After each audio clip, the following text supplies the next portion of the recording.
Nama saya Raisa Aulia Zahra dengan NIM 20220080200. Di sini saya akan menjelaskan sedikit materi tentang risiko operasional. Risiko operasional mencakup kerugian yang timbul akibat kegagalan proses internal, kesalahan manusia, sistem yang tidak memadai, atau peristiwa eksternal yang tidak dapat dikendalikan. Risiko ini menjadi salah satu jenis risiko utama yang dihadapi bisnis selain risiko strategis, kredit, dan pasar. Manajemen risiko operasional adalah upaya sistematis untuk mengidentifikasi, menilai, dan mengurangi risiko demi meminimalkan dampaknya pada organisasi. Risiko ini juga bisa sangat merugikan jika tidak dikelola.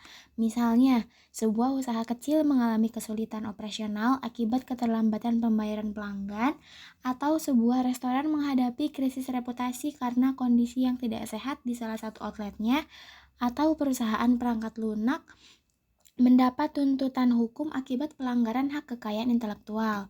Organisasi dengan operasi yang kompleks, apalagi lintas negara, memiliki eksposur yang lebih tinggi terhadap risiko operasional. Jika tidak dikelola, risiko ini dapat merusak reputasi atau keuntungan perusahaan. Selanjutnya, ada jenis-jenis risiko operasional. Risiko operasional dapat dikelompokkan menjadi 6 kategori besar. Yang pertama ada risiko proses, yang kedua risiko manusia, yang ketiga ada risiko sistem, yang keempat ada risiko keuangan, yang kelima ada risiko strategis, dan yang keenam yaitu acara eksternal. Selanjutnya yaitu proses penilaian risiko operasional. Manajemen risiko operasional melibatkan langkah-langkah berikut. Pertama, identifikasi risiko, yaitu menentukan potensi risiko dalam sistem, proses, dan aktivitas organisasi melalui wawancara karyawan, ulasan dokumen, atau curah pendapat.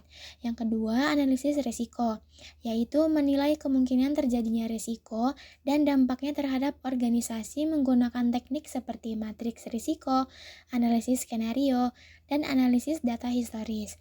Yang ketiga, evaluasi risiko, yaitu risiko dikategorikan berdasarkan tingkat keparahan dan kemungkinannya, sehingga prioritas dapat diberikan kepada risiko yang paling kritis. Yang keempat, penanganan risiko. Strategi mitigasi meliputi 1. Penghindaran, yaitu mengeliminasi aktivitas yang terlalu beresiko. Yang kedua, pengurangan, yaitu meminimalkan kemungkinan atau dampaknya melalui kontrol internal. Yang ketiga, transfer, yaitu mengalihkan ke pihak ketiga seperti asuransi. Dan yang terakhir yaitu penerimaan, menerima risiko tertentu jika biayanya terlalu mahal untuk dikelola lebih lanjut. Dan yang kelima yaitu pemantauan dan peninjauan, yaitu penilaian risiko harus dilakukan secara berkelanjutan melalui audit internal dan pemantauan rutin untuk menilai efektivitas strategi yang diterapkan. Selanjutnya yaitu toleransi risiko dan profil risiko. 1. Toleransi risiko, yaitu tingkat risiko spesifik yang bisa diterima untuk area atau proyek tertentu, misalnya kerugian maksimum yang masih dapat diterima.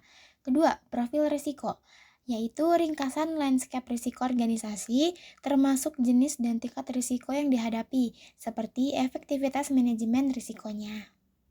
Selanjutnya yaitu peran teknologi dalam manajemen risiko. Perangkat lunak manajemen risiko operasional atau ORM membantu organisasi mengidentifikasi, menilai, memitigasi, dan memantau risiko secara lebih efisien.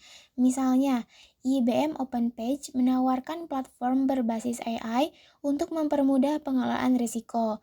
Fitur utama perangkat lunak ini meliputi identifikasi risiko dengan alat penilaian mandiri, penilaian risiko melalui analitik data, pengolahan risiko dengan kontrol yang terintegrasi, dan yang terakhir yaitu keputusan terhadap regulasi melalui pemantauan undang-undang dan standar.